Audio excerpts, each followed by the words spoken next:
America দীর্ঘদিন ধরে বিশ্বের সবচেয়ে শক্তিশালী মিলিটারি হিসেবে নিজেদের প্রতিষ্ঠিত করেছে, কিন্তু এখন তাদের সামনে এসে দাঁড়িয়েছে চীন।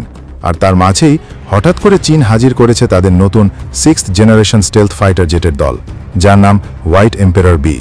কিন্তু এই হোয়াইট এম্পারার বি আসলে কি শুধু একটা সাধারণ যুদ্ধবিমান? না, এটা একটা যুদ্ধের ইতিহাস পাল্টে দিতে পারে এমন এক প্রযুক্তির বহন।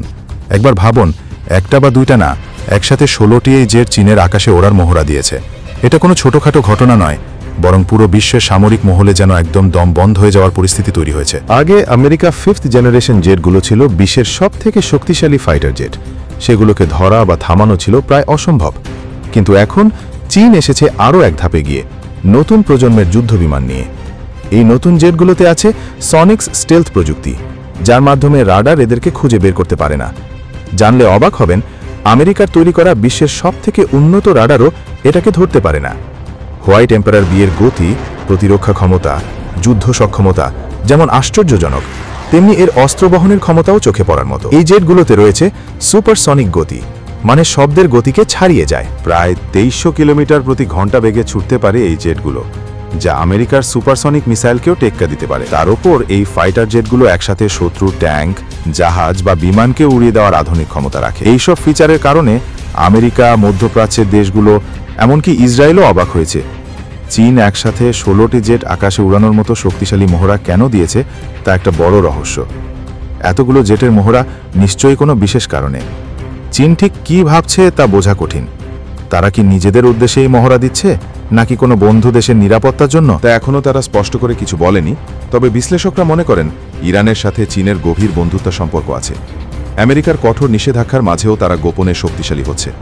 যেভাবে উত্তর কোরিয়া ও রাশিয়া ইরানকে অস্ত্র ও প্রযুক্তি দিয়ে সাহায্য করেছে, তাতে চীনের এই স্টেলথ জেটগুলো ইরানের জন্য নতুন এক শক্তি হতে পারে।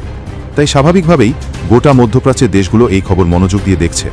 কারণ যদি এই হোয়াইট এম্পায়ার জেটগুলো ইরানের হাতে চলে যায়, তাহলে মধ্যপ্রাচ্যে ইরানের দাদাগিরি অনেকটাই বেড়ে যাবে। আরও একটি বড় কথা হলো, চীন হয়তো এই জেটগুলোর সাহায্যে পৃথিবীকে নতুন কোনো মেসেজ দিতে, অর্থাৎ আমেরিকার নজর এড়িয়ে গোপনে ইরান বা অন্য দেশগুলোতে এই জেট পাঠানোর পরিকল্পনা থাকতে পারে। কারণ উত্তর কোরিয়া আর রাশিয়ার মতো শক্তিশালী মিত্ররা ইতিমধ্যে ইরানকে সাহায্য করছে। এখন চীনের হাত থেকেও এই সমর্থন আসতে পারে। এই ধারণা পুরো বিশ্বকে শিহরিত করেছে। কারণ এখন প্রশ্ন উঠছে, এই 16টি হোয়াইট এম্পায়ার জেট কি চীন থেকে সরাসরি ইরানে যাবে? যদি যায়, তাহলে শুধু ইরানের সামরিক ক্ষমতা বাড়বে না, গোটা মধ্যপ্রাচ্যের খেলাটাই পাল্টে যাবে। চীনের এই যুদ্ধবিমান সামনে আনার কারণে একটা বিষয় স্পষ্ট হয়ে যায়, চীন হয়তো গোপনে আরও উন্নত টেকনোলজি বানিয়ে রেখেছে, যেগুলো পৃথিবীর কোনো দেশই জানছে না। এখনও পর্যন্ত পৃথিবীর কোনো দেশই 6th জেনারেশনের এত উন্নত ফাইটার জেট তৈরি করতে পারেনি। কিন্তু চীন সম্প্রতি একসঙ্গে 16টি ফাইটার জেট সামনে এনেছে, আর অনেকের ধারণা তাদের কাছে আরও অনেক বেশি থাকতে পারে।